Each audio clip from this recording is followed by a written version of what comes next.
Sir, Pakistan ఇండియాపై 2 రోజుల నుంచి అసందర్భ ప్రేలాపన పేలుతోంది. భారతీయులు ఇళ్లల్లోకి చొరబడి చంపేస్తామని పాక్ విదేశాంగ శాఖ మంత్రి ఖవాజా ఆసిఫ్ రెచ్చగొట్టే మాటలంటున్నాడు. దీని వెనుక కుట్ర లేకపోతే వ్యూహం ఏముంటుంది?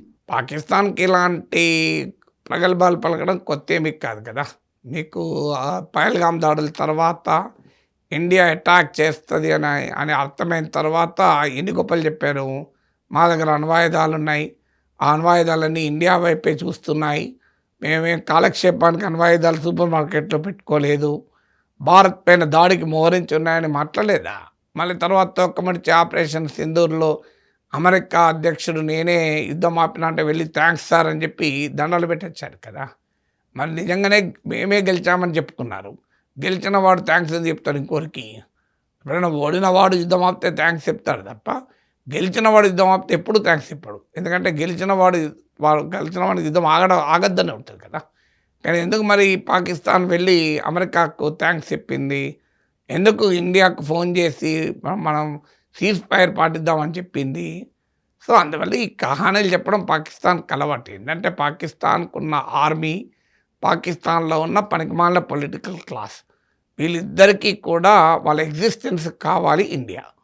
సో ఇండియాను వ్యతిరేకంగా, భారత్కు వ్యతిరేకంగా విద్వేషాలు రెచ్చగొట్టడం, భారత్ సంగతి చూస్తామంటూ మాట్లాడడం, ఇది వారికి ఉండే లక్షణాలు అవి.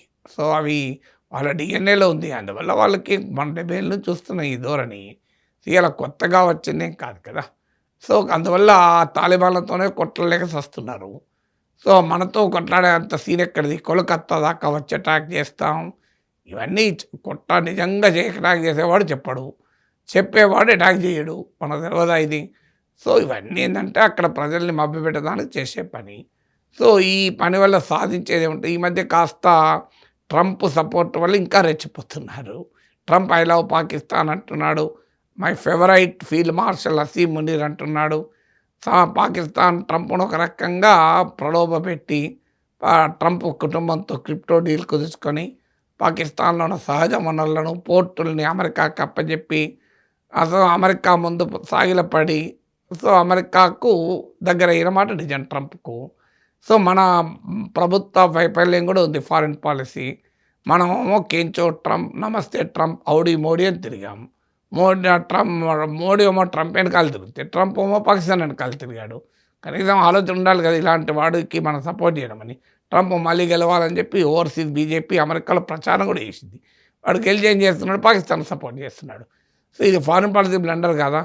ఇప్పుడు మనం ఈ వెస్ట్ ఏషియా వార్లో మనం పక్కన జరిగాము. మనం వెళ్ళి నెతన్యాహు పక్కన మామూలుగా మన మోడీ ఇజ్రాయెల్కి వెళ్ళిన కొద్ది గంటలకే కదా వారు మొదలైంది. ఈ సమయంలో వెళ్ళడం ఎందుకు? న్యూట్రాలిటీ వదులుకొని ఇరాన్కు వ్యతిరేకంగా కంప్లీట్గా ఇజ్రాయెల్తో ఐడెంటిఫై అయ్యాం. ఏం జరిగింది? పాకిస్తాన్ వాడు అటు అమెరికాతో ఇటు ఇరాన్తో ఇద్దరితో సంబంధాలు మెయింటైన్ చేసి ఇప్పుడు ఏకంగా వాడు మీడియేటర్ అయిపోయి కూర్చున్నాడు.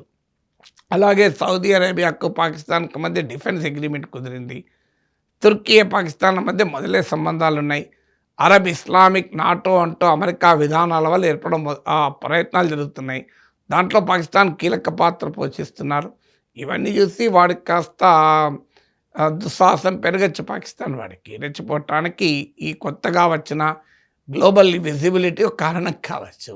మన ఫారిన్ పాలసీ లోపాలు కూడా ఉన్నాయి. మనం విశ్వగురు అని కథలు చెప్పుకున్నాం తప్ప వెస్ట్ ఏషియన్ క్రైసిస్లో స్వయంగా సెల్ఫ్ గోల్ మోడీది. ఈ టైంలో ఇజ్రాయెల్కి వెళ్ళి క్లియర్గా ఒక సైడ్ ఉండి మనం సాధించింది ఏంటి? ఏమీ లేదు. ఆఖరికి ఇజ్రాయెల్ చేసింది ఏమీ లేదు కదా. ఇప్పుడు మళ్ళీ ఇరాన్ నుంచి ఆయిల్ కొంటున్నాం, ఇజ్రాయెల్ నుంచి కొంటున్నామా? ఇరాన్ నుంచి ఎల్పిజి కొనుక్కుంటున్నాం. మళ్ళీ ఇరాన్తో మళ్ళీ క్లోజ్ అయ్యటానికి ప్రయత్నం చేస్తున్నాం. 7 years తర్వాత మళ్ళీ ట్రంప్ ఆంక్షలతో ఇరాన్తో ట్రేడ్ ఆపి మళ్ళీ ఇప్పుడు ఇరాన్తో ట్రేడ్ మొదలుపెట్టాం. సో ఎక్కడికి పోతున్నాం మనం? ఒక మన foreign policy weakness Pakistan strength అవుతుంది కదా.